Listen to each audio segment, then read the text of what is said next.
Hey guys, Assalamualaikum. This is Faiza from Khuda Lagse and welcome back to another brand new video. ভোজন রসিকদের কাছে তিনি পরিচিত ক্ষুধা লাগছে আপু নামে। নামের মতোই তার কন্টেন্টে রয়েছে বৈচিত্র্যতা। বিভিন্ন হোটেল রেস্তোরাঁয় বার্গার পিৎজা থেকে শুরু করে চিতই পিঠা কিংবা ঝালমুড়ির রিভিউ আছে সেখানে। দেশের অন্যতম জনপ্রিয় এই ফুড ব্লগারের নাম ফাহরিন জান্নাত। তার ক্ষুধা লাগছে নামের ইউটিউব চ্যানেল কিংবা ফেসবুক ও ইনস্টাগ্রামের পেজে ঢো মারলেই নামকরণের সার্থকতা টের পাওয়া যায়। শহরের বিভিন্ন রেস্তোরাঁ থেকে শুরু করে নিজের বাসা সবখানে ফাইজা হাজির হন নানা রকম খাবারের ভালো মন্দ নিয়ে।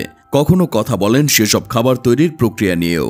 ক্যামেরার সামনে কোনো ভান ভনিতা না করে নানা বিষয় উপস্থাপন করার চেষ্টা করেন ফাইজা। তার এই ধরনই নেটিজেনরা পছন্দ করেন। তাই ক্ষুধা লাগছে ইউটিউব চ্যানেলটির সাবস্ক্রাইবার এখন প্রায় 6,82,000। ফেসবুকে তার ফলোয়ার 15 লাখের বেশি। ফাইজা তার পেজ ও চ্যানেলে ঝালমুড়ির মতো নানা স্বাদের মিশ্রণ রাখতে চান। তাই কখনো কাঁঠালের আইসক্রিম, কখনো মালয়েশিয়ার স্ট্রিট ফুডের রিভিউ নিয়ে হাজির হন দর্শকদের সামনে। ইদানিং দেশ বিদেশে ঘুরে বেড়ানোর নানা ভিডিও আপলোড করেন তিনি। আকর্ষণীয় স্থানের পাশাপাশি সেখানেও সমানতালে চলে তার ফুড ব্লগিং।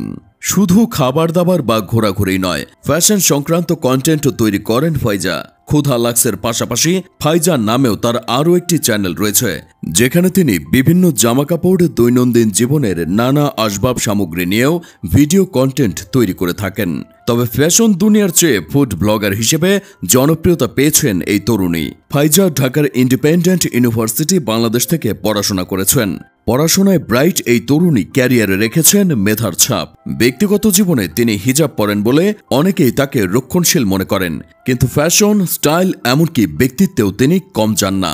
ফ্যাশন সেন্স নিয়ে ফ্যাশন দুনিয়ায় আইকনিক হয়ে উঠেছেন ফাইজা।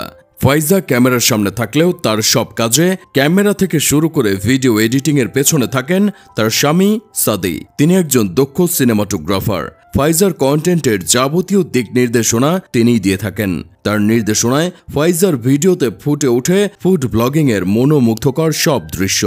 এখন ফুড ব্লগিংয়ে সেরাদের সেরা হলেও ফাইজা কখনো ভাবেননি ফুড ব্লগার হবেন। একসময়ের বিভিন্ন রেস্টুরেন্টে খাবার স্বাদ নেওয়ার অভ্যাসটাই তাকে ফুড ব্লগার করে তুলেছে। কলেজে পড়াকালীন সময়ে টিফিন, বাস ভাড়ার টাকা বাঁচিয়ে বিভিন্ন রেস্টুরেন্টে নতুন নতুন আইটেম খেতে যেতেন তিনি। আর তা করতে গিয়ে কখনো কখনো একটা পাস্তা দুজনকেও খেতে হয়েছে। নিজে ভিডিও তৈরির আগে ফাইজা আরেক জনপ্রিয় ফুড ব্লগার রাফসান তার ছোট ভাইয়ের ভিডিও দেখতেন। মূলত রাফসানের ভিডিও থেকে ফুড ব্লগিংয়ে আসার অনুপ্রেরণা খুঁজে পান। সবশেষে সাদির উৎসাহেই ফুড রিভিউ দিতে শুরু করেন। প্রথমে 1 মিনিটের একটি ভিডিও তৈরি করেন আর সেটি আপলোড করেন ফেসবুকে। এরপর 3টি ভিডিও আপলোড করার পর ফ্যামিলি ফ্রেন্ডস সার্কেল ছাড়াও অন্যরাও তার ভিডিও দেখা শুরু করেন। অনেকেই কমেন্ট করে ফাইজাকে ভিডিও করার অনুরোধ জানান। নেটিজেনদের উৎসাহ অনুপ্রেরণায় ধীরে ধীরে ফাইজা হয়ে ওঠেন পুরো দোস্তর ফুড ব্লগার। প্রায় 1 বছর ভিডিও করলেও ফেসবুক, ইউটিউবে কোনো ধরনের মনিটাইজেশন পাননি তিনি। মনিটাইজেশন ছাড়াই কাজ করে গেছেন। নিজে টাকা জমিয়ে সেই টাকা দিয়ে খান, সেটা ভিডিও করে লোকজনদের দেখান। মুখরোচক সেই সব খাবারের ভিডিও দেখে নেটিজেনরাও নানা মন্তব্য করেন। 1 সপ্তাহ ভিডিও না ছাড়লে শুভাকাঙ্ক্ষীদের অনেকেই ফাইজাকে মেসেজ করেন, নতুন ভিডিও আপলোড করার অনুরোধ করেন। আর সেখান থেকেই ফাইজা হয়ে ওঠেন সিরিয়াস ফুড ব্লগার।